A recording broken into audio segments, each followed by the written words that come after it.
अब करे अगर नाथ देखोगे अब गुण हमारे, तो हम कैसे भव से लगेंगे किनारे। अगर नाथ देखोगे अब गुण हमारे, तो हम कैसे भव से लगेंगे किनारे।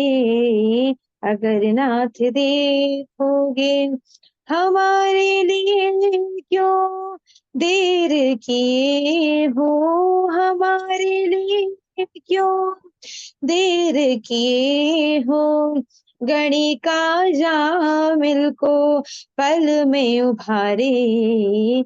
अगर नाथ देखोगे अब गुण हमारे, तो हम कैसे भव से लगेंगे किनारे।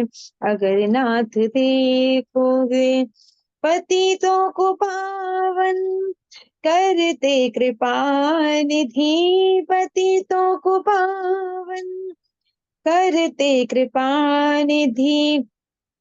किए पाप हैं इस सुयश के सहारे। अगर नाथ देखोगे अब गुण हमारे, तो हम कैसे भव से लगेंगे किनारे। अगर नाथ देखोगे मानाधम है अपावन कुटिल है, मानाधम है अपावन कुटिल है। सब कुछ है लेकिन प्रभु हम तुम्हारे। अगर नाथ देखोगे अब गुण हमारे, तो हम कैसे भव से लगेंगे किनारे। अगर नाथ देखोगे अब गुण हमारे, तो हम कैसे भव से लगेंगे किनारे। धन्यवाद। संदीपन सरकार जी जो इंजीनियर है बांग्लादेश ढाका में, और नमस्ते, उस बंजर भूमि को हरा भरा करने वाले हमारे सम्मानीय आचार्य आनंद प्रसाद जी द्वारा जब जब उनका ढाका जाना हुआ बांग्लादेश की पावन धरा पर, तो वहां पर वेदों की पताका फहरा कर के आए हैं। और उन्हीं से शिक्षा दीक्षा उनके द्वारा ये जो मतलब नए नए लड़के इंजीनियर बीटेक किए हुए, डॉक्टर किए हुए और वेद के मार्ग पर चल रहे थे, सब हम सब के लिए बहुत ही गर्व की बात है। उसी श्रृंखला में हमारे बीच में देखिए एक युवा साथी संदीपन सरकार बांग्लादेश ढाका से पहली बार वेद मोक्ष का पावन स्वरूप उस विषय को लेकर के आ रहे हैं। उनका बहुत बहुत हार्दिक वंदन अभिनंदन स्वागत है पटल पर। आइए, स्वागत संदीपन जी। यो भूतं च भव्यं च सर्वां यश्चाधितिष्ठति स्वर्यस्य च केवलं तस्मै ज्येष्ठाय ब्रह्मणे नमः।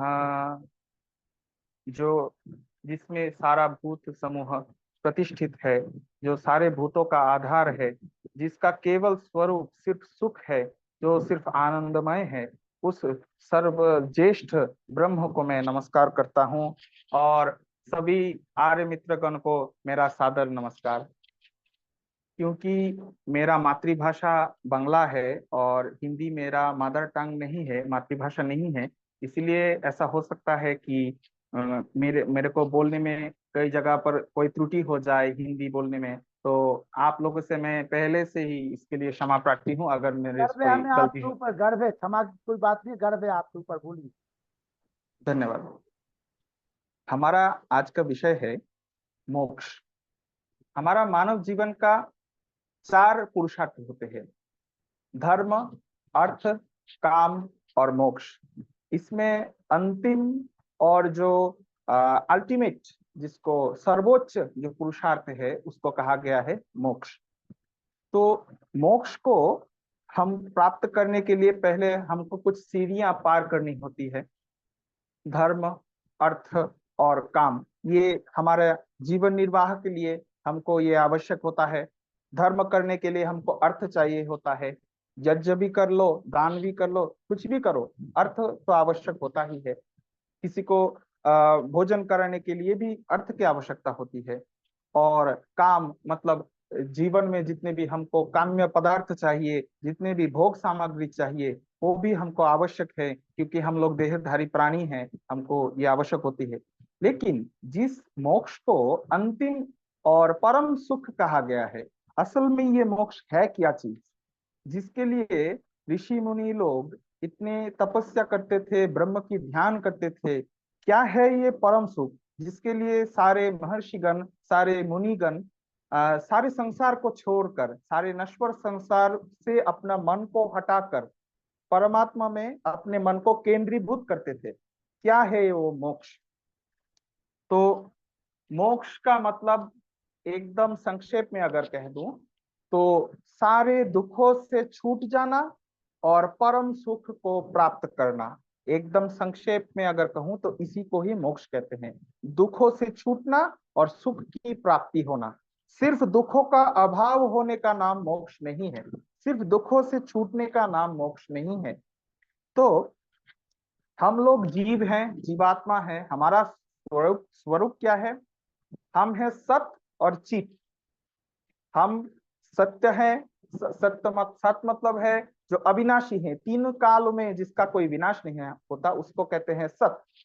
हम लोग चित हैं, चेतन पदार्थ हैं, हम लोग कोई जड़ पदार्थ नहीं है। सत्य और चित हो गया। लेकिन आनंद वो हम में नहीं है। हम लोग जब संसार में रहते हैं तो हम लोग सांसारिक सुख का अनुभव करते हैं, लेकिन जो खुद का स्वरूप में ही आनंद होना, मतलब आत्मा का खुद का स्वरूप ही, खुद का जो खुद का एक एट्रीब्यूट ही आनंद होना, वो जीवात्मा में नहीं होता।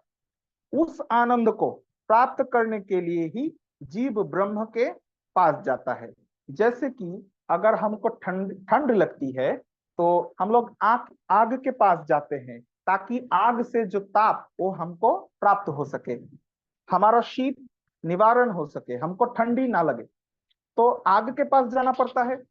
वैसे ही जब जीवात्मा ब्रह्म के सानिध्य में जाता है, समाधि अवस्था में या फिर देह के छूटने के बाद जो मोक्ष होता है उस अवस्था में, तब वो ब्रह्म के सामिप्य के कारण ब्राह्म धर्म को प्राप्त होता है। ब्रह्म के का जो आनंद आदि जो धर्म है, ब्रह्म में जो ज्ञान आदि धर्म है, अपहत पापमादि अर्थात निष्पाप आदि जो गुण है, वो ब्रह्म से वो प्राप्त करता है। तो इसी तरह जीव का स्वरूप आनंदमय नहीं है, जीव में आनंद की अभाव है। उस आनंद स्वरूपता को प्राप्त करने के लिए जीव ब्रह्म का उपासना करता है, ब्रह्म की समीप जाता है। और ब्रह्म का स्वरूप क्या है? वो आनंदमय है, सच्चिदानंद है, सत चित और आनंद है। और जीव है सिर्फ सत और चित। अब बात होता है कि ये मोक्ष का उपलब्धि कैसे हो सकता है? मोक्ष का उपलब्धि हम लोग जब जीवित रहते हैं, तब जब हम लोग समाधि अवस्था में जा सकते हैं। जो योगी जन है, साधारण जीव की मैं बात नहीं कर रहा हूँ, हमारे आपके जैसे साधारण मनुष्य की बात नहीं कर रहा हूँ। जो योगी जन है, जो अष्टांग योग का चरम सीमा जो समाधि होता है, उस पर जो पहुंच जाते हैं, वे लोग समाधि में पहुंचकर ब्रह्म की साक्षात्कार करते हैं। तब उन लोगों को आनंद की प्राप्ति होती है। तदा दृष्टु स्वरूपेण अवस्थानम, योग दर्शन का जो पहला समाधि पाद है, उसका तीसरा सूत्र है कि तदा दृष्टु स्वरूपेण अवस्थानम। जब समाधि अवस्था में जीव पहुंचता है, तब वो दृष्टा जीव अपने स्वरूप में और परमात्मा के स्वरूप में अवस्थान करता है, खुद के स्वरूप में भी और परमात्मा के स्वरूप में भी। अब खुद का जीवात्मा का खुद का स्वरूप में अवस्थान का मतलब क्या है? मतलब जीव को ये बोध हो जाना कि मैं शरीर नहीं हूं, मैं ना ही स्थूल शरीर हूं, ना ही सूक्ष्म शरीर हो, और ना ही कारण शरीर हूं। मैं इन शरीर तत्वों से, इन प्राकृतिक पदार्थों से मैं भिन्न कुछ हूं। ये जब जीव को रियलाइजेशन हो जाता है, बोध हो जाता है, उस अवस्था को कहते हैं समाधि। और आत्मा के स्वरूप, आत्मा का खुद का स्वरूप में अवस्थान के साथ साथ उसको परमात्मा का भी स्वरूप का बोध हो जाता है समाधि में। इसीलिए इसी सूत्र का व्यास भाष्य में महर्षि व्यास ने कहा है कि जैसे कैवल्य अवस्था पर सुख की प्राप्ति होती है, आनंद की अनुभूति होती है, उसी आनंद की अनुभूति समाधि अवस्था में भी होती है।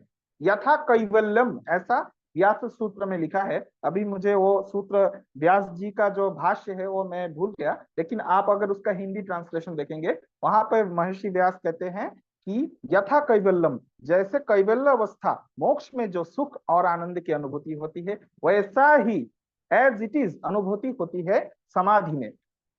हम लोग अगर सांख्य दर्शन का एक सूत्र देखेंगे तो वहां पर भी कुछ ऐसा ही बात कही गई है।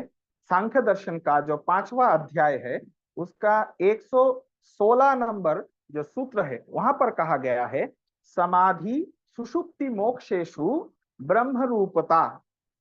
समाधि अवस्था, सुषुप्ति अवस्था और मोक्ष में जीव ब्रह्म की रूपता, ब्रह्म के समान रूपता, अर्थात ब्रह्म का जो आनंद स्वरूप है, उस आनंदमय स्वरूप को प्राप्त करता है।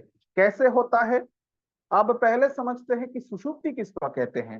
हम जब नींद लेते हैं, हम लोग कभी कभी सपना देखते हैं, लेकिन जब हम लोग डीप स्लीप पर, मतलब गहरी नींद पर प्रवेश करते हैं, तब हम लोग कोई भी दृश्य नहीं देखते, स्वप्न नहीं देखते। उस जो डीप स्लीप का जो अवस्था है, उस गाढ़ी नींद का अवस्था को कहते हैं सुषुप्ति। उस सुषुप्ति अवस्था में आत्मा का खुद को भी खुद सुध नहीं रहता कि मैं कौन हूँ, इस शरीर का नाम क्या है, इस शरीर का पिता क्या है, उसके मानस पट में कुछ भी नहीं आता। वो है सुषुप्ति अवस्था। उस अवस्था में भी हमको सुख का अनुभूति होता है। जब हम लोग गहरी नींद से जागते हैं, हमको बहुत प्रसन्नता होती है कि आहा, बहुत सुंदर एक नींद हुआ, मेरे को बहुत अच्छा लग रहा है, मन बहुत प्रफुल्लित है, मुझे आनंद की अनुभूति हो रही है। ये आप लोगों ने अपने डेली रूटीन लाइफ में भी आप लोगों ने एक्सपीरियंस किया होगा कि जब हम लोग नींद से जागते हैं, हमको बहुत आनंद अनुभूति होती है। और अगर हमारा मन कोई स्वप्न देखता है, तब स्वप्न से जागने के बाद हमको वैसा आनंद अनुभूति नहीं होता। वैसा सिर्फ होता है सुषुप्ति अवस्था में, जब हमारा मन क्रिया करना छोड़ देता है। तब हमारा आत्मा सूक्ष्म शरीर के, सूक्ष्म जो शरीर है उसके टच में भी नहीं रहता। तब जीवात्मा का अवस्थान सिर्फ कारण शरीर के साथ होता है। कारण शरीर का मतलब है मूल प्रकृति, मतलब सत्व, रज और तम गुण, इनके साथ ही आत्मा का अवस्थान होता है। लेकिन सूक्ष्म शरीर से भी उसका एक पैचअप ढीला हो जाता है, और स्थूल शरीर से तो हो ही जाता है। इसीलिए शरीर का भी शुद्ध नहीं रहता, मन का भी कोई क्रिया नहीं होता सुषुप्ति अवस्था में।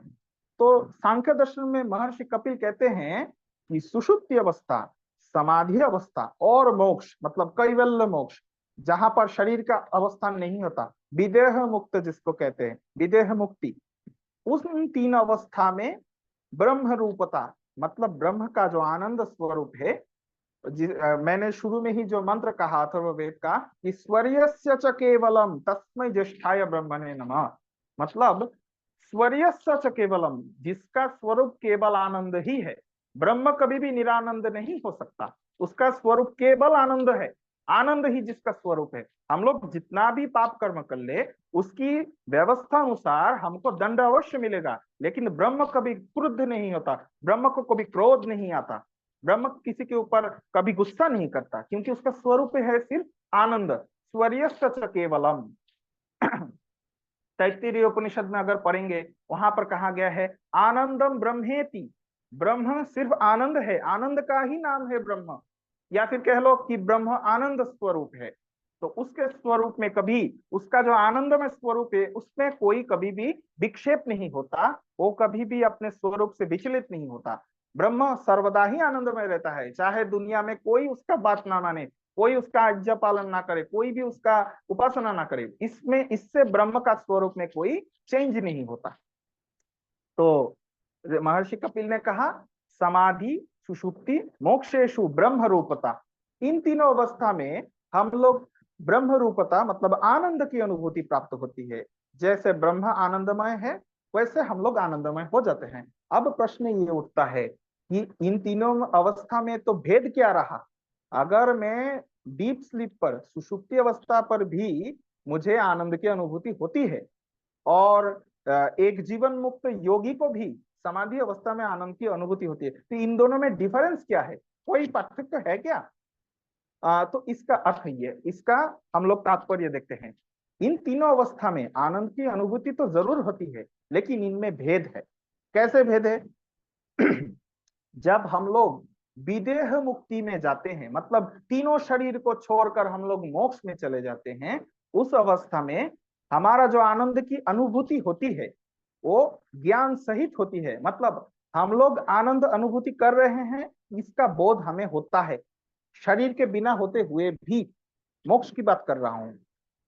तो उस अवस्था में इसका ज्ञान है कि मैं आत्मा हूं, मुझे आनंद की अनुभूति हो रही है, मतलब ज्ञान सहित होती है, लेकिन शरीर रहित होती है। उस आनंद की अनुभूति मोक्ष में क्या होती है? ज्ञान सहित और शरीर से रहित। अब आते हैं सुषुप्ति में। सुषुप्ति में क्या होता है कि अब आते हैं समाधि में। समाधि में क्या होता है? समाधि में एक योगी शरीरधारी होता है, उसका शरीर अभी भी है, वो मरा नहीं है, तो उसका शरीर सहित होता है और ज्ञान सहित होता है। उसको ये बोध होता है कि मैं आत्मा हूं, मैं ब्रह्म में स्थित हूं और मुझे आनंद की अनुभूति हो रही है। इसीलिए समाधि में उसका जो आनंद की अनुभूति होता है वो ज्ञान सहित है और शरीर के सहित भी है। मोक्ष में शरीर नहीं था, लेकिन समाधि अवस्था में शरीर भी है और ज्ञान भी है। अब आते हैं सुषुप्ति के बारे में। सुषुप्ति ऐसी अवस्था है जिसमें आनंद की अनुभूति तो हो रही है, लेकिन इसका बोध नहीं हमको होता। आनंद अनुभूति हो रही है, लेकिन किस लिए हो रही है, मैं आनंद भोग रहा हूं, इसका बोध हमें नहीं होता। जैसे कि तो क्या बताया मैंने? सुषुप्ति में आनंद की अनुभूति होती है, लेकिन ज्ञान रहित होती है, ज्ञान उसमें नहीं होता, उसको ये बोध नहीं होता कि मैं आनंद की अनुभूति कर रहा हूं। तो सुषुप्ति में ज्ञान रहित आनंद की अनुभूति होती है, लेकिन शरीर सहित होती है, क्योंकि जब सुषुप्ति में हम लोग होते हैं, हम लोग जिंदा हैं, हमारा शरीर चल रहा है, तो शरीर सहित लेकिन ज्ञान से रहित। अब ज्ञान से रहित आनंद की अनुभूति कैसे हो सकती है?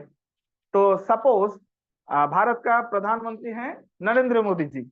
अगर कोई भारतीय नागरिक को ये पता ना चले कि ये नरेंद्र मोदी हैं और ये भारत के प्राइम मिनिस्टर हैं, अगर ऐसा कोई गांव वाला है, मूर्ख आदमी है, उसका अगर मैं प्राइम मिनिस्टर के बाजू वाला कोई चेयर में बैठा दूं, तो उसको ये बोध नहीं होगा कि मैं प्राइम मिनिस्टर के बाजू में बैठा हूं और ये भारत का प्रधानमंत्री है। उसको ये बोध नहीं है, इसका ये ज्ञान नहीं है। लेकिन उसको चेयर में बैठाला, सबके सामने बैठाया, इसीलिए उसको आनंद हो रही है कि हाँ, मुझे एक विशेष व्यक्ति के साथ तो बैठाया गया है और सब लोगों के सामने मैं बैठा हूं, मंच पर मैं बैठा हूं। तो उसको ये ज्ञान नहीं होता कि आनंद तो अनुभूति हो रही है भाई, लेकिन किस कारणवश हो रही है वो उसको पता नहीं चलता। तो वैसे ही जैसे उस मूर्ख आदमी को ये पता नहीं चलता कि ये नरेंद्र मोदी है, भारत के प्रधानमंत्री है, वैसे ही सुषुप्ति अवस्था में आनंद की अनुभूति हो रही है, लेकिन आत्मा को ये नहीं पता चलता कि क्यों हो रही है आनंद की अनुभूति और मैं कौन हूं, मेरा स्वरूप क्या है, वो सुषुप्ति में याद नहीं रहता। सुषुप्ति में ये भी सुध नहीं रहता कि मैं जीवात्मा हूं, मैं हूं। ये जो मैं जो भाव है, अहम भाव, ये अहम भाव भी क्रिया नहीं करता, क्योंकि मन का क्रिया बंद हो जाता है सुषुप्ति में। आशा करता हूं कि समाधि, सुषुप्ति और मोक्ष में आनंद की अनुभूति का जो डिफरेंशिएशन है, जो भेद है, वो आप लोगों को समझ में आ गया होगा। अब आता हूं कि मोक्ष में होता क्या है। मोक्ष में जैसे कि तैत्तिरीय उपनिषद में कहा गया है, तैत्तिरीय उपनिषद 2:7-2, इस श्रुति में कहा गया है कि रसो वै सह, परमात्मा रस स्वरूप है, आनंद स्वरूप है। रस का मतलब कोई पीने का रस नहीं है, ये परमात्मा का जो आनंद का जो रस है वो परमात्मा रस स्वरूप है, आनंद स्वरूप है। इस सेंस में वहां पर कहा गया है रसो वै स, रसो अयम अयम एवायम आनंदी लब्धा आनंदी भवति। मतलब परमात्मा रस स्वरूप है और उस रस स्वरूप परमात्मा को प्राप्त करने के बाद, लब्धा लाभ करने के बाद, आनंदी भवति। कौन आनंदी भवति? कौन आनंदमय हो जाता है? जीवात्मा आनंदमय हो जाता है। तो तैत्तिरीय उपनिषद में इसको, इस श्लोक को देखते भी हम लोगों को समझ में आता है कि मोक्ष अवस्था में भी जीव और ब्रह्म में भेद बनाए रहता है। मोक्ष के बाद जीवात्मा ब्रह्म नहीं बन जाता। वो क्या होता है, ब्रह्म से आनंद को प्राप्त करता है, आनंद को भोग करता है। आगे हम लोग देखेंगे कि जीव कैसे आनंद को भोग करता है, उस टॉपिक पर हम लोग देखेंगे। यहाँ पर ऋग्वेद का एक मंत्र कहना आवश्यक है। ऋग्वेद का सप्तम मंडल, 7वां मंडल, 11वां सूक्त, पहला मंत्र, वहां पर कहा गया है न ऋते तद अमृता मादयन्ते। मतलब हे परमेश्वर, आपके बिना, ऋते मतलब हे शाश्वत परमेश्वर, हे अविनाशी, हे चिरसत्य परमेश्वर, आपके बिना, तद अमृता, तुम्हारे बिना, अमृता मादयन्ते, अमृता माने जो मोक्ष प्राप्त कर चुके हैं, जो आत्माएं मोक्ष को प्राप्त कर चुकी है, मतलब मुक्त आत्माएं, वो है अमृता। मादयन्ते मतलब आनंदित होना। तो मैंने क्या कहा, मंत्र में क्या कहा है, न ऋते, नहीं होता हे परमेश्वर, तद अमृता, तुम्हारे बिना ये मुक्त जीव लोग क्या नहीं होते, मादयन्ते, आनंद नहीं प्राप्त करते। मतलब हे परमेश्वर, आपके सिवा कोई भी मुक्त जीवात्मा आनंद को प्राप्त नहीं करता। या फिर ये कह लो कि आपके अलावा, आपके कृपा के बिना, आपके सहायता के बिना, आपका जो आनंद है उसको प्राप्त करके बिना कोई भी अमृत नहीं हो सकता, कोई भी मोक्ष को प्राप्त नहीं कर सकता। अब आते हैं कि मोक्ष में होता क्या है। छांदोग्य उपनिषद में 8:3-4 इस श्लोक में कहा गया है, परम ज्योति रूप संपद्य स्वेन रूपेणाभि निष्पद्यते। मतलब जीवात्मा उस परम ज्योति को प्राप्त करके अपने शुद्ध स्वरूप में स्थित होता है। उस शुद्ध परम ज्योति परमेश्वर को प्राप्त करने के बाद जीवात्मा अपने स्वरूप में अवस्थान करता है। तदा दृष्टु स्वरूपेण अवस्थानम, महर्षि पतंजलि ने भी यही बात कही है कि उसको प्राप्त करने के बाद, उसको जानने के बाद जीवात्मा अपने स्वरूप में अवस्थित होता है। तो उसके बाद तैत्तिरीय उपनिषद में कहा गया है, जो ब्रह्मानंद वल्ली है, वो उसका 1-2 इस श्लोक में कहा गया है कि मोक्षावस्था में जीव जो स्वतंत्र होता है, मतलब जीवात्मा का अस्तित्व होता है। जैसे कि अद्वैतवादी लोग, शांकर मत के लोग कहते हैं कि जो कैवल्य मोक्ष है उसको प्राप्त करने के बाद जीवात्मा का कोई स्वतंत्र सत्ता ही नहीं रहता, जीवात्मा का कोई अस्तित्व ही नहीं रहता, सिर्फ वो ब्रह्म बन जाता है। ब्रह्म वेद ब्रह्मैव भवति, जो उपनिषद का एक वचन है, उसको ये लोग ऐसा अर्थ करते हैं कि वो ब्रह्म ही बन जाता है और उसका कोई स्वतंत्र अस्तित्व ही नहीं रहता। हमारे आर्य विद्वान पंडित गंगा प्रसाद उपाध्याय ने एक ग्रंथ में कहा है, ग्रंथ का नाम मुझे अब याद नहीं रहा, शायद उनका जो अद्वैतवाद नाम का एक पुस्तक है, शायद वहां पढ़ा था। उन्होंने कहा है कि इतना परिश्रम करके जीव साधना करके ब्रह्म को प्राप्त करे और प्राप्त करने के बाद उसको कोई आनंद की अनुभूति नहीं होता, वो ब्रह्म में लीन हो जाता है, उसका कोई स्वतंत्र अस्तित्व ही नहीं रहता।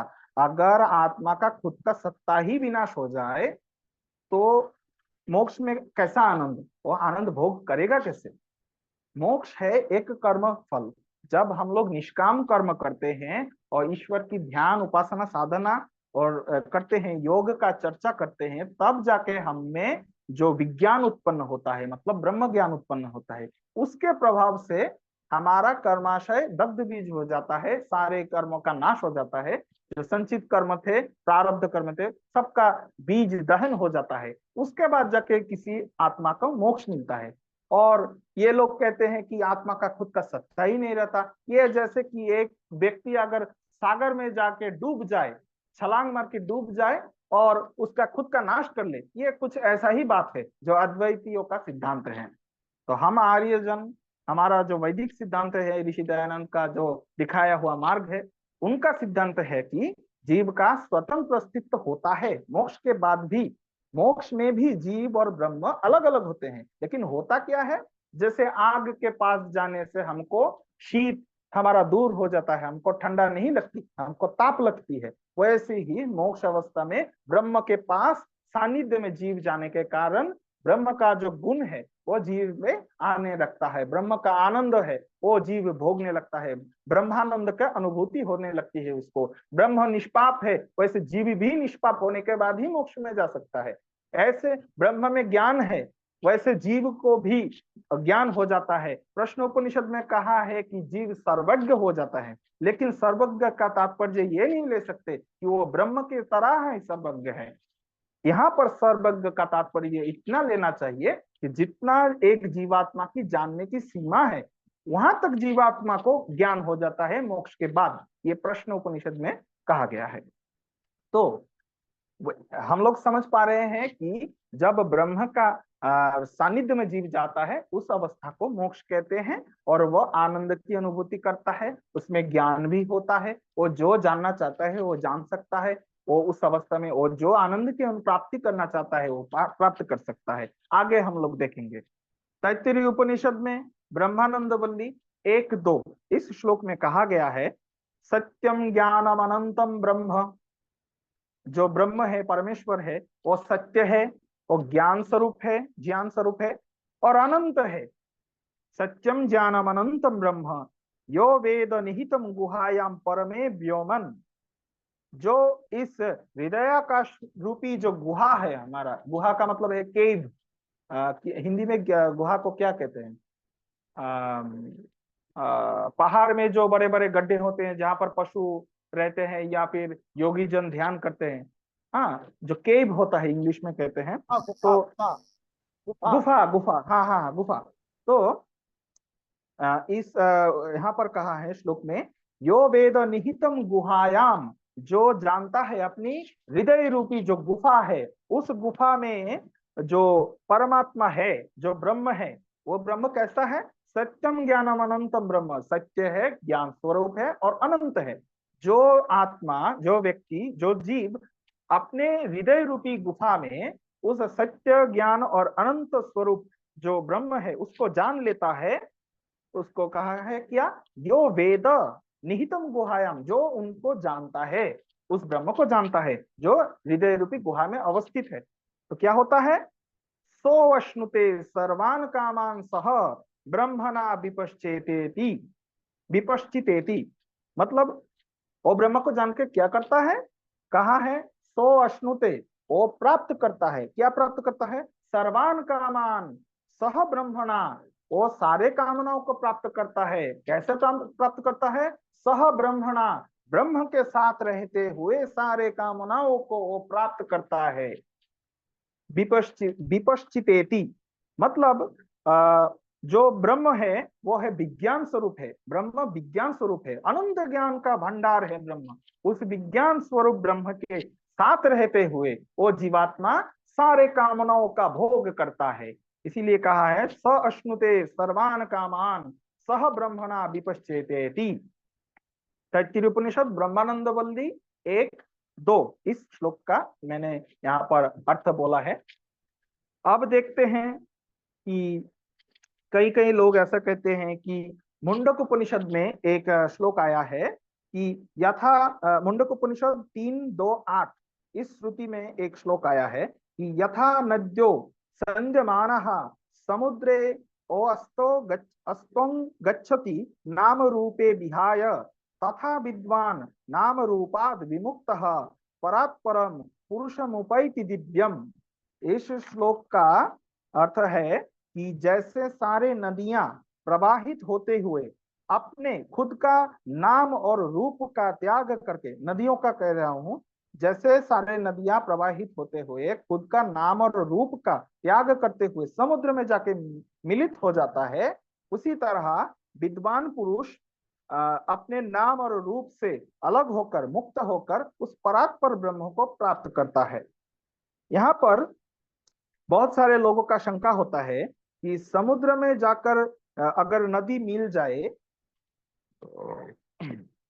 तो परात्पर ब्रह्म परमात्मा की प्राप्ति में जीवात्मा का कोई स्वतंत्र अस्तित्व ही नहीं रहता, वो समाप्त हो जाता है। ऐसे इस श्लोक से बहुत सारे लोग तात्पर्य लेते हैं। जो अद्वैतवादी लोग हैं वह कहते हैं कि जैसे नदी समुद्र में जाकर एकदम खुद का नाम और रूप को खो देता है, उसका कोई स्वतंत्र अस्तित्व ही नहीं रहता, वैसे ही जीव ब्रह्म में जाकर एकदम मिल जुल जाता है, जीव का कोई स्वतंत्र अस्तित्व ही नहीं रहता, वो ब्रह्म बन जाता है।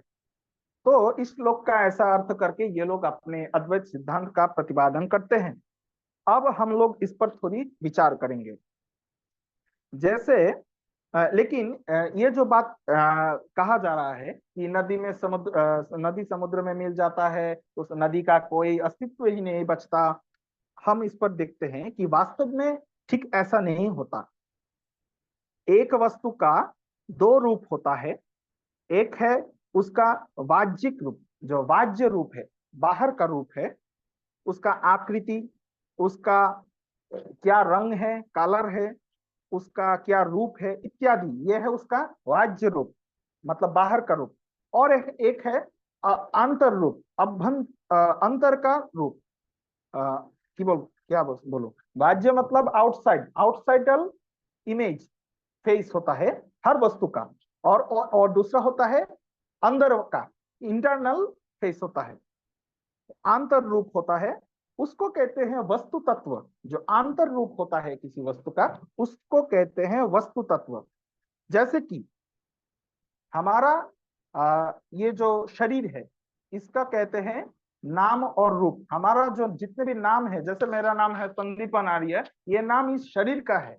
इस शरीर के अंदर जो आत्म तत्व रहता है, जो वस्तु तत्व रहता है, उसका नाम संदीपन नहीं है, वो नाम और रूप से रहित है। वो जब जिस शरीर में जाता है उस शरीर की तरह बर्ताव करता है, जो आत्मा है। लेकिन जितने भी नाम और रूप है वो इस शरीर का है। तो ये नाम रूप आत्मा का नहीं होता। शरीर का नाम और रूप है। अच्छा, ये जो शरीर का नाम और रूप है, यही आत्मा का वाह्य रूप है, क्योंकि आत्मा का खुद का कोई वाह्य रूप नहीं होता। वो जिस शरीर में अवस्थान करता है, उस शरीर का वाह्य रूप ही, बाहर का रूप ही आत्मा का बाहर का रूप होता है। उसके बाद कहा गया है कि इनको त्याग दो, नाम और रूप को त्यागने के बाद ही मोक्ष होता है। तो मतलब इस श्लोक का तात्पर्य ऐसा लेना होगा कि शरीर का त्याग ही नाम और रूप का त्याग होता है, क्योंकि आत्मा का स्वतंत्र कोई नाम नहीं होता, कोई रूप नहीं होता। इसीलिए उपनिषद का जो श्लोक में कहा गया है कि जैसे नदियां खुद के नाम और रूप को त्याग करके जाके समुद्र में मिल जाता है, तो इसका तात्पर्य ये लेना होगा कि आत्मा का कोई नाम और रूप नहीं होता, शरीर का नाम और रूप ही आत्मा का नाम और रूप होता है। मतलब उस श्लोक का तात्पर्य ये लेना होगा कि आत्मा अपने शरीर और शरीर के जितने भी नाम और रूप हैं, उनका त्याग करके वो जाके ब्रह्म में जुड़ता है, ब्रह्म के साथ रहता है। अब आगे देखते हैं कि उपनिषद का इस श्रुति का तात्पर्य यह है कि समुद्र में जाकर मिलने के बाद जैसे एक नदी, उसका जो गंगा जमुना आदि जो नाम है, उसका नाम और रूप का त्याग कर देता है, वैसे ही एक मुक्त जीवात्मा अपने जो बाहर का रूप है, मतलब शरीर आदि जो बाह्य जो रूप है, और अपना नाम, मतलब जैसे कि मेरा नाम है संदीपन, ये इस शरीर का ही नाम है, वैसे ही अपना नाम और इस रूप का त्याग करके आत्मा जाकर ब्रह्म के साथ मिलता है मोक्ष में। यही इसका अर्थ लेना चाहिए। अब उदाहरण आता, अब बात ये चर्चा करने का विषय है कि यदि नदियों का नाम और रूप का अस्तित्व नहीं रहा, हाँ माना मैंने कि समुद्र में जाके मिल गया, नदी का नाम और रूप नहीं रहा, लेकिन इससे क्या नदी का जो वस्तु तत्व है, मतलब नदी का जो जल का जो क्वांटिटी है, क्या वो घट गया? अगर मैं कहूं कि मैंने समुद्र में 1 बाल्टी पानी डाला, तो समुद्र दिखने में नहीं आएगा कि समुद्र का पानी का उच्चता कुछ बढ़ा, लेकिन पानी तो बड़ा जरूर है, क्योंकि मैंने कुछ एक्स्ट्रा ऐड किया है। वैसे ही नदी खुद का नाम और रूप अलग से त्याग करके समुद्र में मिलता है, लेकिन नदी का जो वस्तु तत्व है, नदी का जो खुद का जल है, वो भी समुद्र में जाके मिल रहा है, और समुद्र में वो जल भी अवस्थान कर रहा है। बाहर से दिखने में तो नदी का जल और समुद्र का जल एक हो गया, लेकिन वस्तुतः समुद्र में जल का क्वांटिटी बड़ा है। इससे ही पता चलता है कि जैसे कि आत्मा वो अपना नाम और रूप मतलब शरीर आदि का नाम रूप को छोड़कर वो ब्रह्म में मिलता है, लेकिन आत्मा का खुद का सत्ता, उसका जो वस्तु तत्व है, आत्म तत्व है, वो सत्ता रहता ही है। ठीक जैसे नदी का जल समुद्र में जाके मिलने के बाद भी नदी का जल का अस्तित्व रहता है, उसका जल हवा नहीं हो जाता, अदृश्य नहीं हो जाता, जल है, नदी समुद्र में ही है। तो वैसे ही तो अद्वैतियों का ये सिद्धांत कि एकदम से आत्मा विलीन हो जाए, ऐसा संभव ही नहीं है। अब आते हैं कि मुंडकोपनिषद में ऐसा कहा गया है, यो ह वै तत्परमं ब्रह्म वेद ब्रह्मैव भवति। जो उस परम तत्व परम ब्रह्म को जान लेता है वो ब्रह्म ही हो जाता है, ऐसा वो लोग कहते हैं। लेकिन इसका तात्पर्य ऐसा नहीं है। इसका तात्पर्य ऐसा लेना होगा क्योंकि बृहदारण्यक में अगर हम लोग देखेंगे, बृहदारण्यक 4:4-6 यहाँ पर कहा गया है ब्रह्मैव सन् ब्रह्माप्येति। मतलब ब्रह्म हो जाना का मतलब क्या? ब्रह्माप्येति, ब्रह्म को प्राप्त होना, वही है कि उपनिषद का तात्पर्य जो ब्रह्मवेद ब्रह्मैव भवति। इसका जो तात्पर्य है कि ब्रह्मैव सन् ब्रह्माप्येति, मतलब ब्रह्म को आप्येति प्राप्त कर लेना ही ब्रह्म वेद ब्रह्मैव भवति का तात्पर्य है।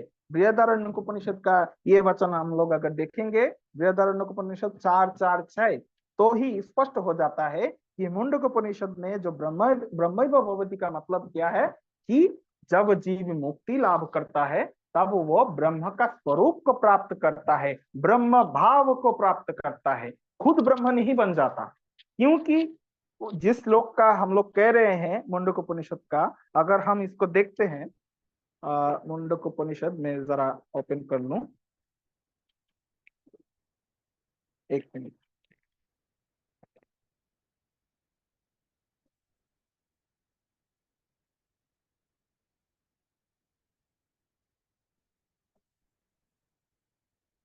यहाँ पर रेफरेंस नहीं लिखा हुआ है, ब्रह्मवेद ब्रह्मैव भवति, तो दूसरा अध्याय में शायद।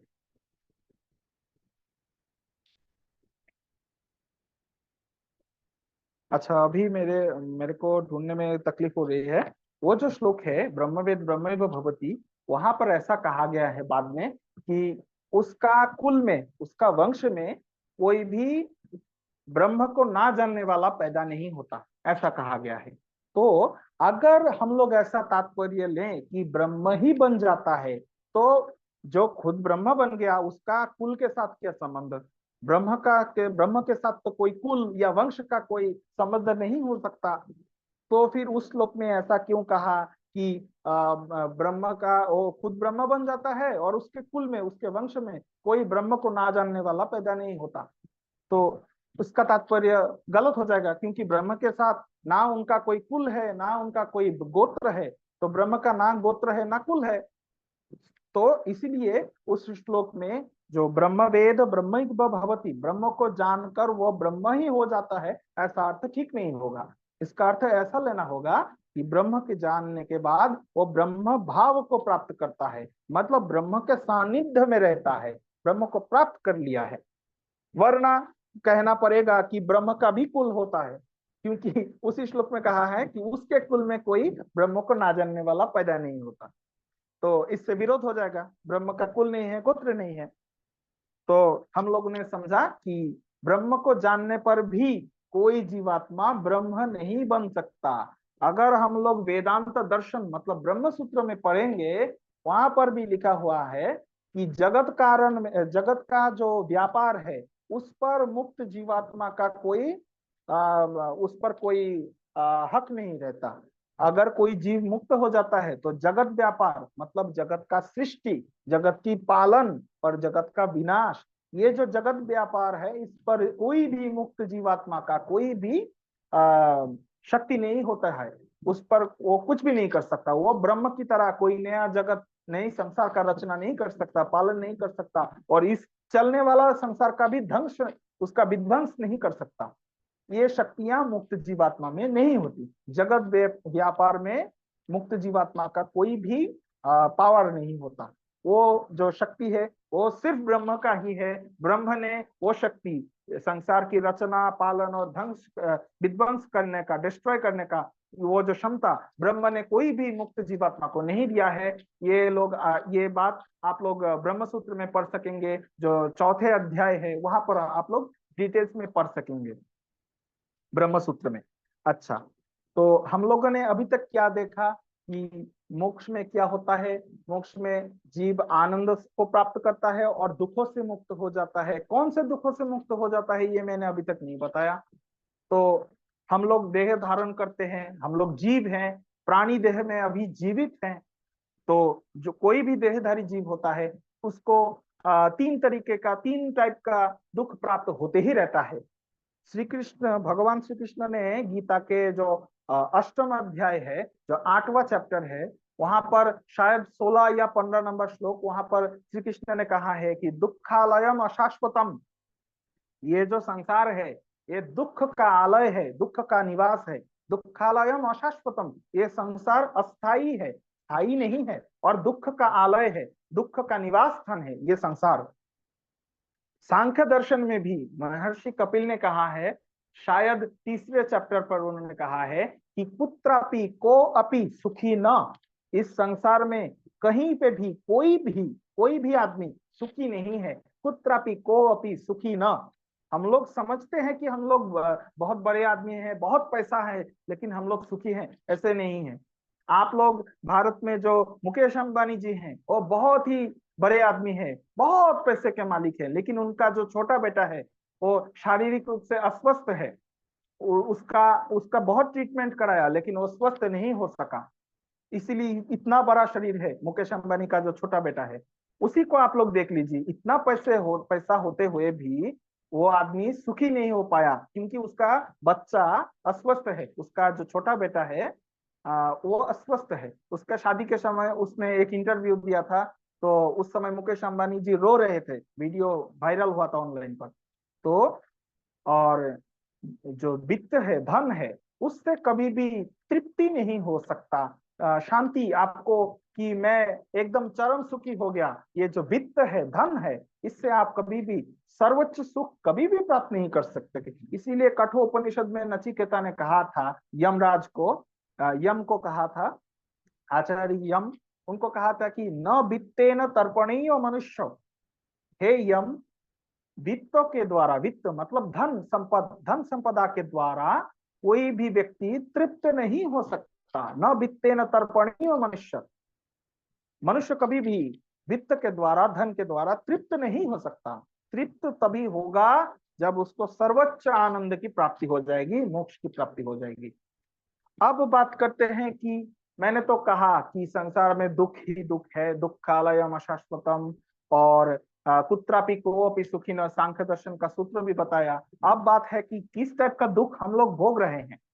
3 टाइप का दुख हम लोग भोग रहे हैं। एक है आध्यात्मिक दुख, मतलब जितनी भी मानसिक जो हमको पीड़ा है, मानसिक और जितनी भी शारीरिक पीड़ा है, जैसे कि हम लोगों को फीवर होता है, ज्वर होता है, हम लोगों को कैंसर हो जाती है, खांसी होती है, हम लोगों को शारीरिक पीड़ा होती है। तब किसी के घुटने में, जो वयोवृद्ध हैं, जो वृद्ध हो चुके हैं, उनके घुटने में दर्द होता है, ये शारीरिक पीड़ाएं हैं, ये भी आध्यात्मिक दुख है। और जितने भी हमारा मानसिक दुख है, किसी भी टेंशन हो, या फिर किसी ने मुझे गाली दिया पब्लिक के सामने तो मुझे मन में दुख हुआ, मैंने अपमानित बोध किया, ये जो मन का अशांति है ये भी आध्यात्मिक दुख है। शारीरिक और मानसिक दुख को कहते हैं आध्यात्मिक दुख। ये कोई भी देहधारी प्राणी को भोगना पड़ता है। आप श्री कृष्ण को ही देख लीजिए, गांधारी जी ने उनको शाप दिया कि तुम्हारा वंश का विध्वंस हो जाएगा। श्री कृष्ण का दुखी होना स्वाभाविक है। बलराम जी का देहांत हो गया, उसके बाद श्री कृष्ण बहुत ही विषादग्रस्त थे, उनको बहुत दुख हुआ। वो जाके नदी सागर के किनारे जाकर जंगल में बैठ गए, क्योंकि उनको मानसिक पीड़ा हो रही थी, उनके मन में दुख था। तो श्री कृष्ण को भी दुख हुआ है।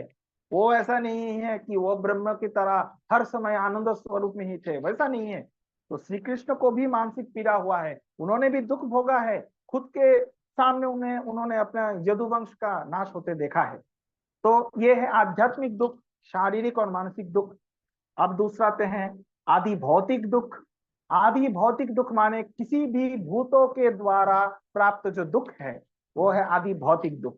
भूत माने कोई भी प्राणी या फिर कोई वस्तु, जैसे कि आग, आग से अगर मेरा मृत्यु हो जाता है तो ये है एक आदि भौतिक दुख।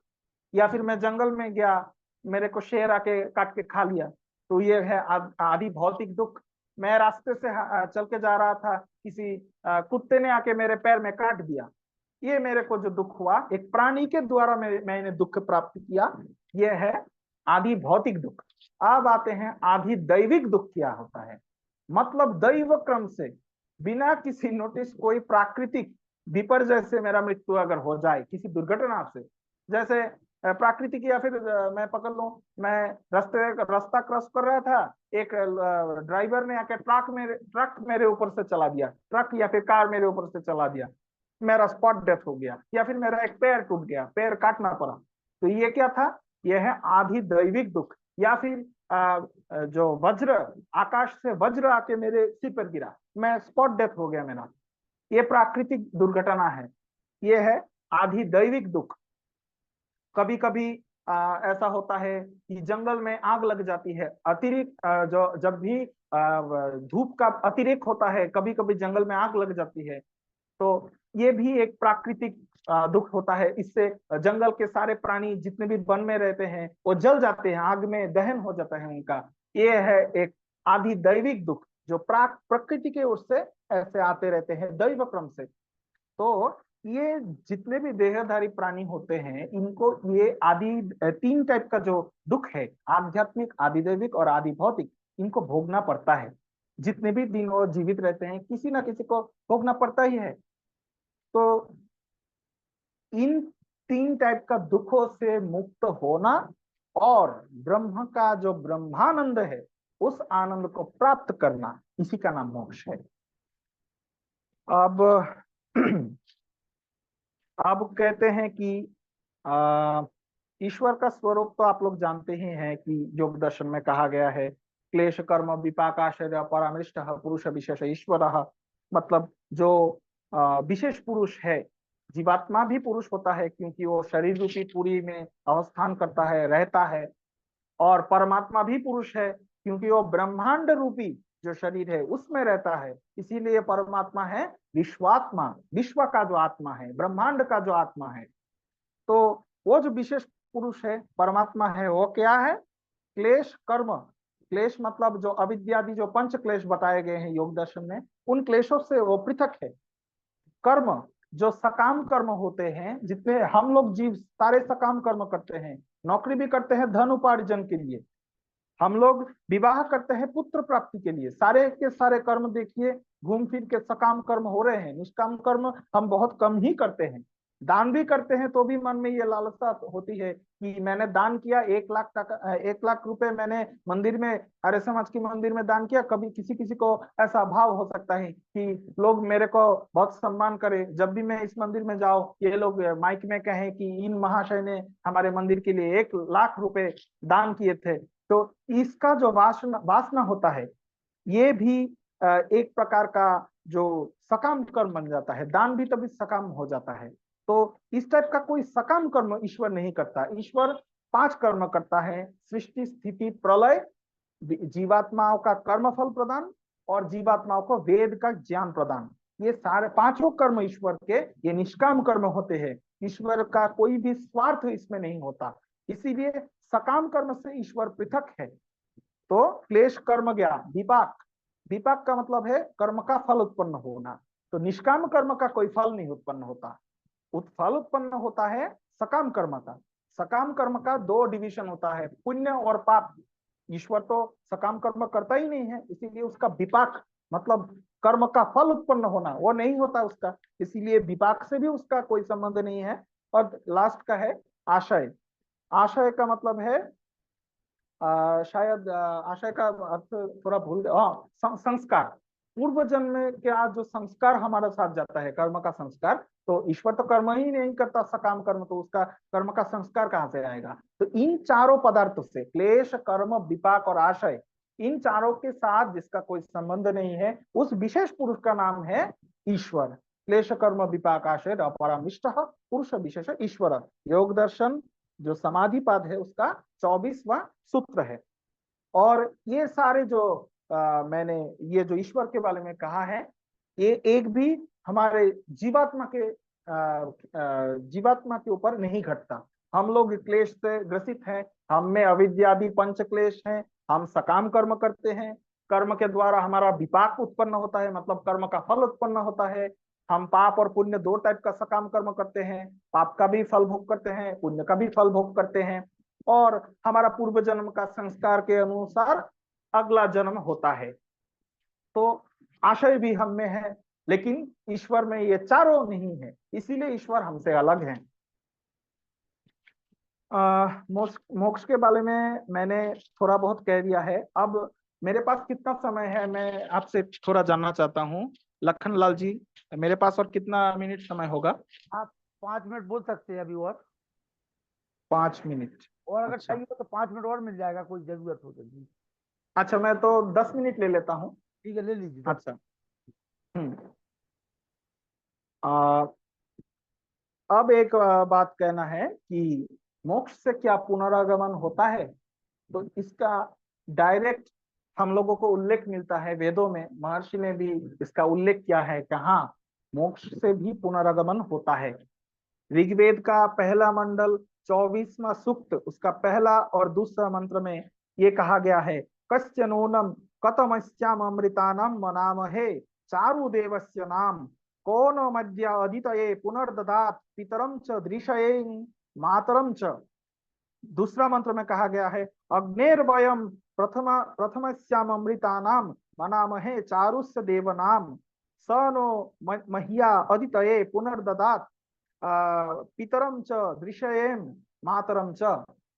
इसका अर्थ महर्षि दयानंद ने लिखा है सत्यार्थ प्रकाश ने, कि पहला मंत्र का अर्थ है कि हम किसका नाम पवित्र जाने, किसका नाम हम लोग पवित्र कह के जाने। अविनाशी जितने भी पदार्थ हैं, अद्वितीय मतलब जितने भी अविनाशी पदार्थ हैं, उनमें से विद्यमान सदा प्रकाश स्वरूप कौन सा वो देवता है जो हम सबको मुक्ति का सुख उपभोग कराने के बाद फिर से इस संसार में हम लोगों को जन्म प्रदान करता है और पिता और माता का दर्शन कराता है, वो कौन सा देव है। दूसरे मंत्र में, अगले मंत्र में कहा गया है कि अग्निर्वयम प्रथमस्य अमृतानम मनामहे चारु देवस्य नाम।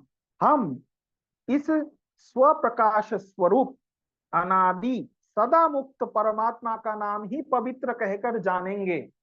किस परमात्मा का नाम? जिन्होंने हम सबको मुक्ति का आनंद उपभोग कराकर इस धरती पर फिर से, संसार में फिर से पिता और माता के संयोग से जन्म प्रदान करके पिता और माता का दर्शन कराते हैं, उस परमात्मा का नाम ही हम लोग पवित्र कहकर जानेंगे। इस मंत्र में जो देखने वाली बात है, यहाँ पर अमृतानाम मनामहे, अमृतानाम शब्द आया है। अमृत किसको कहते हैं? मोक्ष का ही तो नाम है अमृत। तो इस मंत्र में कह रहे हैं भगवान कि वही परमात्मा हम लोगों को अमृत का उपभोग कराकर, मतलब मोक्ष का उपभोग कराकर फिर से हम लोगों को धरती में भेजते हैं और पिता माता का दर्शन कराते हैं। अब महर्षि ने ये कहा, ये जो संसार है, ये संसार किस प्रयोजन से उत्पन्न हुआ है? जीवात्मा का भोग के लिए और अपवर्ग के लिए। क्योंकि अगर हम ऐसा मान लें कि मोक्ष के बाद सारे जीवात्मा कभी नहीं लौटेंगे, अगर ऐसा मान ले तो ऐसा होगा तो इस संसार का, जगत का उच्छेद हो जाएगा। क्योंकि अगर मैं एक संख्या कल्पना कर लूं कि 100 करोड़ जीवात्माएं हैं, मैंने सोच लिया कि 100 करोड़ जीवात्माएं हैं, और अब एक कल्प चल रहा है हमारा, हम जीवित हैं, ये एक कल्प चल रहा है। इसके बाद 1 लाख कल्प चला गया, या फिर समझो 10 लाख कल्प चला गया। 10 लाख कल्प में ये 100 करोड़ आत्माएं एक के बाद एक मोक्ष को प्राप्त हो चुका। या फिर और भी बड़ा समय ले लीजिए, 1 करोड़ कल्प बीत गया और 1 करोड़ कल्प में ये 100 करोड़ जीवात्माएं मोक्ष को प्राप्त कर लिया। अगर ऐसा मानेंगे तो फिर ईश्वर के पास कोई जीवात्मा ही नहीं रहेगा, एक भी नहीं रहेगा, क्योंकि संसार बनाएगा किस लिए? इसी योग दर्शन में कहा गया है, योग दर्शन में जो अध्याय है दूसरा और सूत्र नंबर है 18, वहां पर महर्षि पतंजलि ने लिखा है कि भोग अपवर्गार्थम दृश्यम, जीवात्मा का भोग और अपवर्ग, अपवर्ग माने मोक्ष, भोग और अपवर्ग के लिए दृश्यम, इस दृश्यमान जगत का निर्माण हुआ है। अगर ऐसा मान लिया जाए अद्वैतियों की तरह कि जीवात्मा अनादि नहीं है, वो ब्रह्म से उत्पन्न हुआ है और जाकर ब्रह्म में ही विलीन हो जाएगा, अगर ऐसा मानते हैं तो क्या होगा? ऐसा एक समय आएगा जब सारे के सारे जीवात्माएं मोक्ष को प्राप्त कर लेंगे और एक भी जीवात्मा का अस्तित्व नहीं रह जाएगा, जिसके कारण ईश्वर इस संसार का रचना करे। और पातंजल योग दर्शन में कहा गया है भोग अपवर्गार्थम दृश्यम, जीवात्मा का ही भोग और अपवर्ग के लिए, मुक्ति के लिए ईश्वर इस संसार का रचना करता है। अगर जीवात्मा ही नहीं रहेगा, सारे का सारा मोक्ष में चला जाएगा, तो ईश्वर किसके लिए संसार बनाएंगे?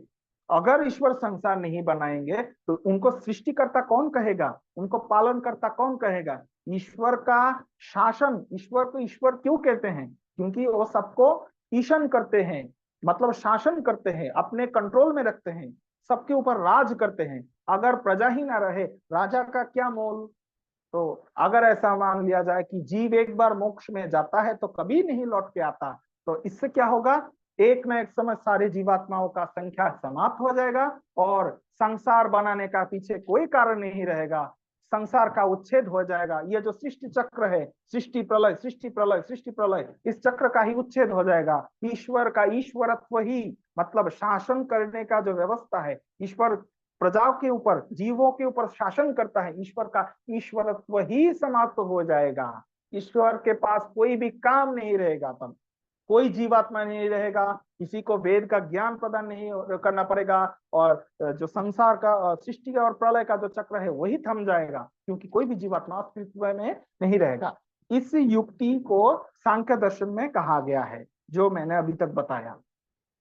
तो सांख्य दर्शन में कपिल मुनि जी ने ये जो युक्ति है, ये तर्क है, उन्होंने उपस्थापन किया है।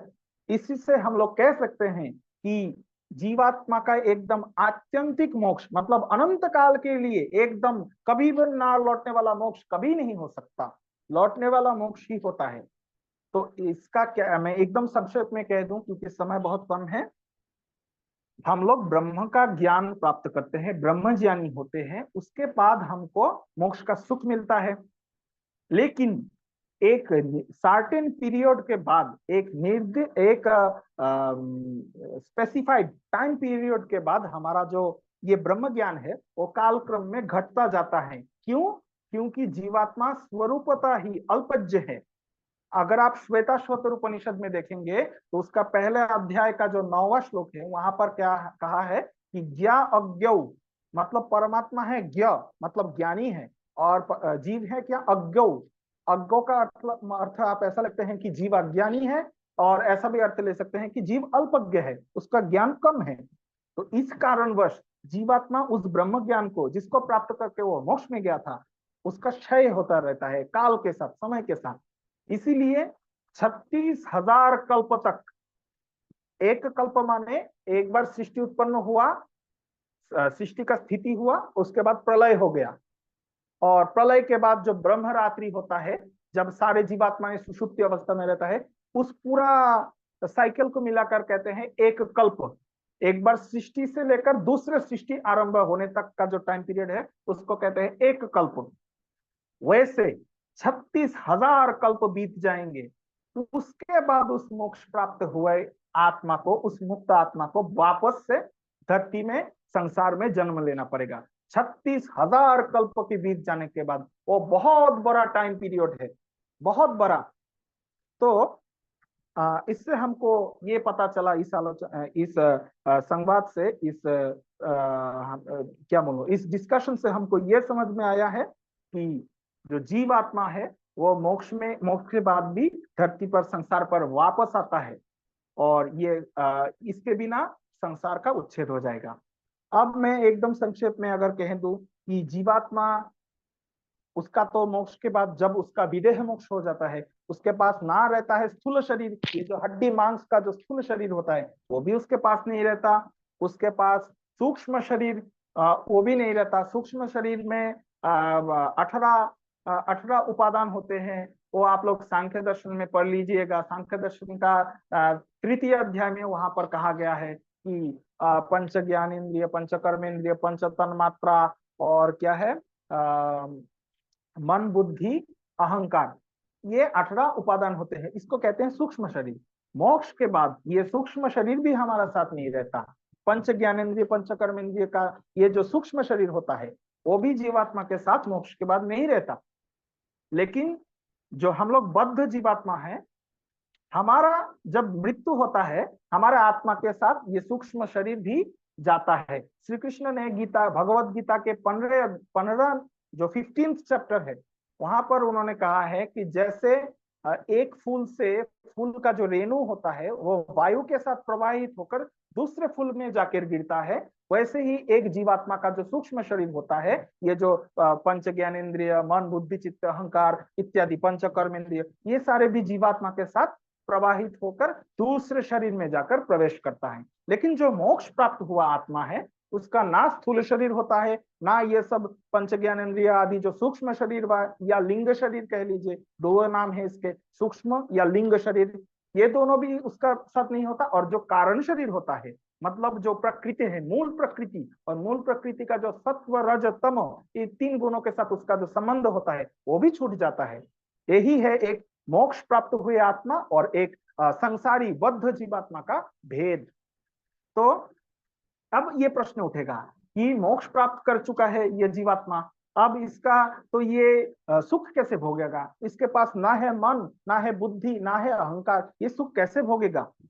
तो उस अवस्था में जीवात्मा का मुक्त हुआ जो आत्मा है, होता क्या है, आत्मा अपने स्वरूप में अवस्थान करता है, इसीलिए तब वो मोक्ष को प्राप्त करता है। अब आत्मा का कुछ स्वाभाविक गुण है, आत्मा का कुछ स्वाभाविक शक्तियां हैं जो केवल मोक्ष प्राप्त होने के बाद ही जागृत होती है। आत्मा, जैसे कि हम लोग क्या कहते हैं, आत्मा कभी अपवित्र नहीं हो सकता, आत्मा सदा शुद्ध है, आत्मा का स्वरूप कभी परिवर्तन नहीं होता। लेकिन वो पाप कर्म के कारण वो पापाचरण में लिप्त होकर अविद्याग्रस्त हो जाता है। लेकिन जब वो मोक्ष को प्राप्त करता है, वो जीवात्मा अपने खुद के स्वयं स्वरूप में अवस्थान करता है, इसीलिए तब वो शुद्ध होता है। और आत्मा का 24 ऐसे गुण है जो मोक्ष प्राप्त करने के बाद प्रकाशित होता है। आप लोगों को जिनको ये जानने का आग्रह है, सत्यार्थ प्रकाश का 9वां जो समोल्लास है, वहां पर आप लोग पढ़ लीजिएगा। मैं अभी मेरा बात दीर्घायित नहीं करूंगा। वहां पर महर्षि ने सुंदर लिखा है कि कौन सा 24 गुण आत्मा को तब प्राप्त होता है। प्राप्त नहीं होता, आत्मा का खुद का शक्ति तब जागृत हो जाता है मोक्ष के बाद, और उस शक्तियों के द्वारा आत्मा देख भी सकता है, सुन भी सकता है, स्वादन मतलब कुछ चीज का स्वाद भी ले सकता है, बिना शरीर के, बिना जिह्वा के कुछ भी कर सकता है। ये 24 गुण लोग आप लोग महर्षि का सत्यार्थ प्रकाश में पढ़ लीजिएगा। और बाकी एक टॉपिक था, लेकिन समय के अभाव के कारण मैं और नहीं दीर्घायित करूंगा। वो था मोक्ष का जो साधन है, 4 साधन महर्षि ने बताए हैं, विवेक, वैराग्य, षटक संपत्ति और मुमुक्षुत्व। वो भी सत्यार्थ प्रकाश के 9वें समोल्लास में महर्षि ने बहुत सुंदर लिखा है, संक्षेप में लिखा है, आप लोग पढ़ लीजिएगा। मेरा आज का क्या बोलते हैं, मेरा आज का जो भाषण है, प्रवचन है, जो भी कह लीजिए, प्रवचन तो मैं नहीं कह सकता क्योंकि मेरा आयु में मैं बहुत छोटा हूं आप लोगों से, इसीलिए मैं प्रवचन तो नहीं कर सकता। मेरा जो वक्तव्य है, भाषण है, वो मैं यहीं पर विराम देता हूँ। सभी को मेरा सादर नमस्ते। कृणवन्तु विश्वम आर्यम। ओम।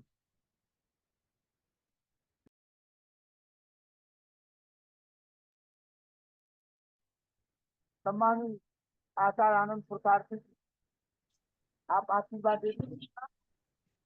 कल हम सब लोग आचार्य ओम प्रकाश गोयल को 4 और 5 से सुनेंगे। इसके बाद आचार्य सुरेश जोशी और कपिल मुनि जी। आचार्य आनंद प्रसाद जी अपना आशीर्वाद दीजिए।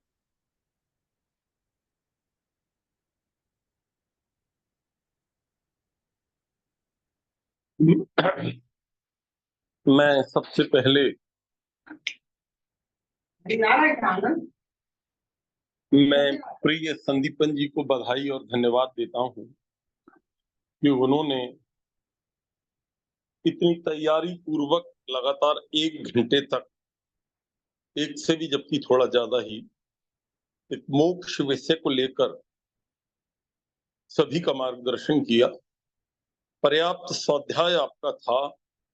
उपनिषदों के, दर्शनों के जो सूत्र हैं, उनके जो अलग अलग कोटेशंस हैं, उन सबको आपने जितने यथावत रखने का प्रयास किया और 3 प्रकार के दुखों की व्याख्या की। हमारी समाधि की अवस्था जब होती है, हम जब सोते हैं और जब हमें मोक्ष प्राप्त होता है, इन तीनों की जो ब्रह्म रूपता शास्त्रकार ने कही है, उसको भी आपने जस्टिफाई किया कि किन किन परिस्थितियों में हम अनुभूति एक होने पर भी परिस्थितियां अलग होने के कारण कहीं कोई गुण प्रधान होता है, क्योंकि परिस्थिति अलग होती है, कहीं शरीर होते हैं, कहीं शरीर सहित होते हैं, लेकिन ज्ञान रहित स्थिति में हम होते हैं। तो ये इस प्रकार आपने उसका भी वर्णन किया और भी बहुत सारी बातें जो मुझे लगता है जो महानुभाव जुड़े हुए हैं उन सब ने आपको सराहा होगा। हम जब बचपन में जन्म लेते हैं और इस दुनिया में आते हैं, तो आत्मा की जो स्वाभाविक प्रवृत्ति है वो मूलतः मोक्ष को पाने का भाव उसका रहता है। लेकिन बचपन में बच्चे को कहा जाता है तुमको स्कूल में पढ़ना है, तुमको गुरुकुल में पढ़ना है, तुमको कॉलेज में पढ़ना है। फिर तो उसको, चूंकि बड़े लोग ये कहते थे कि पढ़ना है, तो उसको लगता है शायद ये पढ़कर मेरी वो जो अतृप्ति है वो दूर हो जाएगी। फिर परिस्थितियां बदलती हैं और वो आत्मा जो है वो स्कूल कॉलेज में पढ़ लेता है। फिर परिस्थितियां बदलती हैं और फिर वो स्कूल कॉलेज में पढ़कर उससे कहा जाता है एक बढ़िया नौकरी ढूंढ लो, आप पक्का तुम तृप्त हो जाओ। अब वो जो युवक होता है वो एक अच्छी सी नौकरी या व्यापार जमा लेता है, फिर उससे कहा जाता है भैया तुम शादी कर लो, शादी करना बहुत जरूरी है। वो सोचता है कि आत्मा की वो जो तृप्ति के लिए वो जो दौड़ रहा था, उसको लगता है शायद शादी के बाद वो काम हो जाए। फिर उससे कहा जाता है कि नहीं, अभी तो केवल शादी हुई, अब बच्चे भी पैदा कर लो, उससे पक्का तृप्ति हो जाएगी तुम्हारी। फिर वो बच्चे पैदा कर लेता है।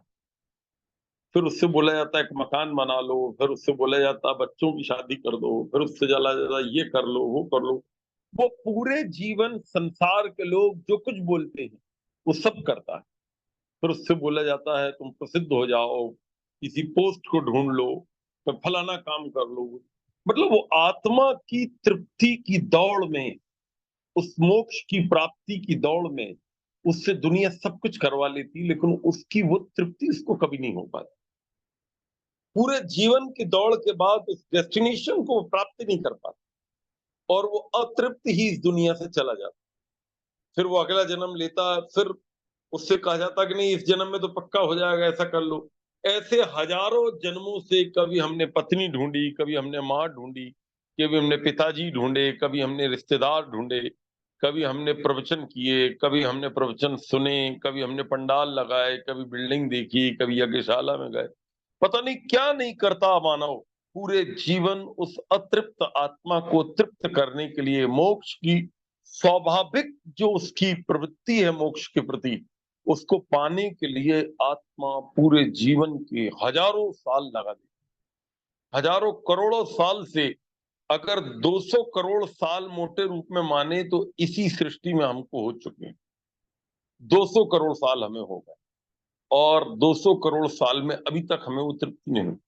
कुछ विद्वानों का ये कहना है, वो थोड़ा ऋषि जी का भी ऐसा भाव मिलता है कि कभी ना कभी करोड़ों साल बाद आत्मा की जो स्वाभाविक प्रवृत्ति उसको छोड़े बिना, उसको पाए बिना, इस संसार को छोड़े बिना वो कभी 100% तृप्त नहीं होगा। अभी भोग लो जो जो भोगना है, लेकिन ये पक्का है कि तुम एक दिन कहोगे प्रभु अब मैंने सब योनियां देख ली, सब रिश्तेदारी देख ली, मैं करोड़ों अरबों बार जन्म लेकर अब तृप्त नहीं हो पाया, अब तो प्रभु मुझे तुम ही मिलोगे तभी तृप्त हूँ।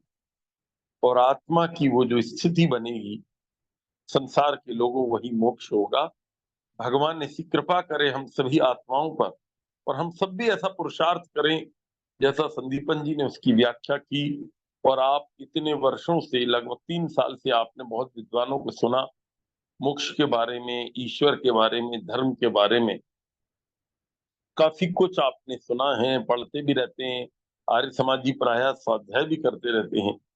तो मैं भगवान से प्रार्थना करता हूँ, प्रिय संदीपन जी के उज्जवल भविष्य की भी कामना करता हूँ कि मैंने केवल एक एक्सपेक्टेशन इनके सामने रखी थी कि बेटा आप जो है भारत के लोगों के बीच में, आपके जीवन में ये अपॉर्चुनिटी मिल नहीं पाएगी। आप प्रायः बंगाली में प्रवचन देंगे वहां पर, और भारत से कोई विद्वान जाएगा तो उसके सामने बड़ा मुश्किल होता है, थोड़ी देर आप लोग बोल लेते हैं, लेकिन भारत के लोग आपको सुनेंगे तो बहुत अच्छा लगेगा। और भगवान की ऐसी कृपा हो कि संदीपन जी जो है कलकत्ता जाएं, बंगाल में आर्य समाज का प्रचार, उनको बंगाली विद्वानों की जरूरत पड़ती है बीच बीच में, क्योंकि कलकत्ता आपके बाजू में है। बाई बस आप लोग ट्रेन से आगे तक चले जाते हैं, बॉर्डर से गाड़ियां बदल जाती हैं और आपको भारत की यात्रा के लिए वीजा भी सहज मिल जाता है। फिर बांग्लादेश में भी बहुत सारे आर्य समाज मंदिर हैं और आर्य संस्थाएं हैं, लेकिन वो ठप्प पड़ी हुई हैं क्योंकि वहां इतना काम हो नहीं पाया। तो आपके जैसे युवक तैयार हो, अग्निवीर बांग्लादेश से डॉक्टर निलय जी अपनी वरिष्ठ गरिमामय छाया के अंदर आप सबको आश्रय दे रहे हैं, और भी वहां अनेक विद्वान इस प्रकार हैं और आप भी उसी श्रृंखला में हैं। मैं बांग्लादेश के जितने, आचार्य जी आगे भी हाँ सरकार को समय दीजिए और सुनेंगे उसके।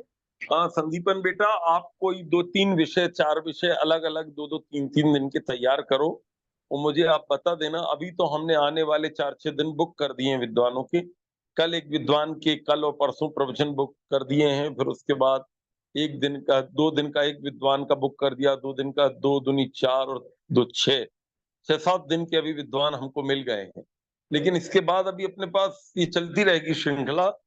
और आपके और भी जो ऐसे मित्र हैं आपके अग्निवीर में, हम उनको अग्निवीर भी होंगे बांग्लादेश में, सारे लोगों को अवसर दीजिए ताकि सब लोग, सब लोगों को हम, आप सब हमारे परिवार के हैं और आपने जैसी तैयारी की है उनको गाइड भी करना। जो नए बच्चे आ रहे हैं, बहुत अच्छे बच्चे भी मुझे मिले बांग्लादेश में जिनको अभी और गाइडेंस की जरूरत है, और आप उनको गाइडेंस दीजिए। डॉक्टर साहब से भी बीच में अपन मार्गदर्शन लेते रहे। डॉक्टर साहब तो हैं ही, जितने बड़े हैं, जितना उन पे कर सकते हैं वो करते हैं। और भी आपकी एक पूरी टीम को हम थोड़ा थोड़ा इंट्रोड्यूस भी करते जाएंगे, और जब वहां के लोग यहाँ बताएंगे तो एक वातावरण बनेगा कि देखो, उतनी दूर रहकर, विपरीत परिस्थितियों में, मुस्लिम देश में रहकर हमारे आर्य बच्चे इतना काम कर रहे हैं, इतने युवक लोग कर रहे हैं, तो हमें और ज्यादा करना चाहिए। आप सबसे भारत के लोगों को प्रेरणा मिलेगी। भारत के लोगों को प्रेरणा मिलेगी कि नए नए लड़के जिनकी अभी खेलने कूदने की उम्र है, वो अध्यात्म से इतने गहरे रूप में जुड़े हुए हैं, ये हम सब लोगों के लिए प्रेरणा बनेगी। प्रेरणा की बात है। मैं आप सबको भी बधाई देता हूं कि आपने इतनी देर तक, इतनी तन्मयता से, लगभग 40 के आसपास लोग जुड़े हुए थे, 30-40 लोग। काफी लोग तो बांग्लादेश से जुड़े थे, इसमें अभी भी बांग्लादेश से काफी लोग जुड़े हुए हैं। इस कार्यक्रम की समाप्ति के बाद भी विश्वजीत जी जुड़े हुए हैं, अंगन जी जुड़े हुए हैं, और इसके बाद दीजन जी जुड़े हुए हैं, और भी अनेक लोग वहां से जुड़े हुए हैं। बहुत सारों को तो मैं जानता भी हूँ, कईयों को मैं थोड़ा कम भी जानता हूँ, वो लोग मुझे जानते हैं, तो मैं उन सबका भी अभिनंदन करता हूँ। मैंने यहाँ से कुछ लोगों को बांग्लादेश से भेज दिया था, और अग्निवीर टीम ने भी इसको सब जगह सर्कुलेट कर दिया था, लेकिन कई लोग व्यस्त रहते हैं, रात को आदमी थका हारा आता है, इंडिया में भी नहीं जुड़ पाता, बाहर भी के आदमी दिन भर आता है तो उसको लगता है कि अब थोड़ा देर आराम या भोजन वोजन करके अपना विश्राम। लेकिन फिर भी जो लोग जुड़े उन सबका अभिनंदन है। और आगे आपका जब प्रवचन होगा तो 10-1 मिनट अपन 5 मिनट निकालेंगे, और किसी को क्रॉस एग्जाम करना होगा, कोई बात आपसे पूछनी होगी कि भाई इसका उत्तर आप बताइए क्या है। जैसे बीच में हम लोग जब देते हैं तो थोड़ा समय ऐसा निकलता है, तो ऐसा आपके साथ भी वो स्थिति बनेगी, आपको बहुत अच्छे से सुनेंगे। अंगों भगवान हम जी, सबके ऊपर पकड़े। ओम आपके साथ शांति ही जैसा शांति। बोला 2 शब्द बोलिए, 1 मिनट 1 शब्द बोल दीजिए। प्रणाम प्रणाम सबको मेरा। जैसा बोला हमारे संदीपन भैया ने 2 शब्द बोल दीजिए। आज जुड़कर बहुत अच्छा लगा। संदीपन जी ने बहुत ही अच्छा प्रवचन कर दिया। वो तो मेरे लिए गुरु है, इसलिए मैं इसको प्रवचन ही कहूँगा। मैं अगली वीक से लास्ट 2 महीने से जुड़ रहा हूँ। इस 2 महीने में संदीपन ने मुझे जैसे गाइड किया, जैसे मुझे दिया गया, मुझे सिखाया, मेरा लाइफ का हर लेसन चेंज हो गया अबाउट माय रिलीजियन ना। मैंने आप किसी को भी एटलीस्ट कुछ बेसिक बात कह सकते हो मेरे रिलीजन पर। बांग्लादेश के हम जो हिंदू है, हमारा स्थिति इतना अच्छा नहीं है। हम दिन के दिन हमारा संकट कम होता है। 30% था 1971 में, अब हम 7% पर आ गए। इसका मेन रीजन एक है हमारा अज्ञान। धर्म के लिए हमारे बिंदु मात्र ज्ञान नहीं है। हमारे पिता माता ने हमें सटीक धर्म ज्ञान नहीं दिया। तो यही मेरा ख्वाहिश है कि आप सब लोग हमारे सहायता करें, क्योंकि हम हमारे कौम को, हमारे रिलीजियन को इस देश में टिका कर सकते हैं। प्रणाम सर। ओम देव शांति अंतरिक्षम शांति पृथ्वी शांतिराप शांतिरौषधय शांति वनस्पतय शांतिर्विश्वे देव शांति ब्रह्म शांति सर्वं शांति शांतिरेव शांति सामा शांति रेधि। ओम शांति शांति शांति। ओम जो बोले सो सत्य सनातन वैदिक धर्म की जय। गुरु गजानंद की जय। महर्षि दयानंद की जय। मर्यादा पुरुषोत्तम श्री रामचंद्र की जय। श्री कृष्ण चंद्र की जय। देख राम की जय। श्रद्धानंद की जय। आत्मानंद की जय। महात्मा हंसराज की जय। भारत माता की जय। गौ माता की रक्षा हो, पालन हो, आर्य समाज अमर रहे, वेद की ज्योति जलती रहे, ओम का झंडा ऊंचा रहे, आर्यों के महाकुंभ और भारत को समझो अभियान की जय। कड़वंतो विश्वम आर्यम कड़ाध्वनि। ओम वैदिक अभिवादन सबको नमस्ते जी। ओम सर्वेभ्यो नमः। सभी को सादर नमस्ते जी, शुभ रात्रि। कल हमारे दिल्ली से आचार्य ओम प्रकाश गोयल जी को आप लोग सुनेंगे 2 दिन। सभी को सादर नमस्ते, शुभ रात्रि।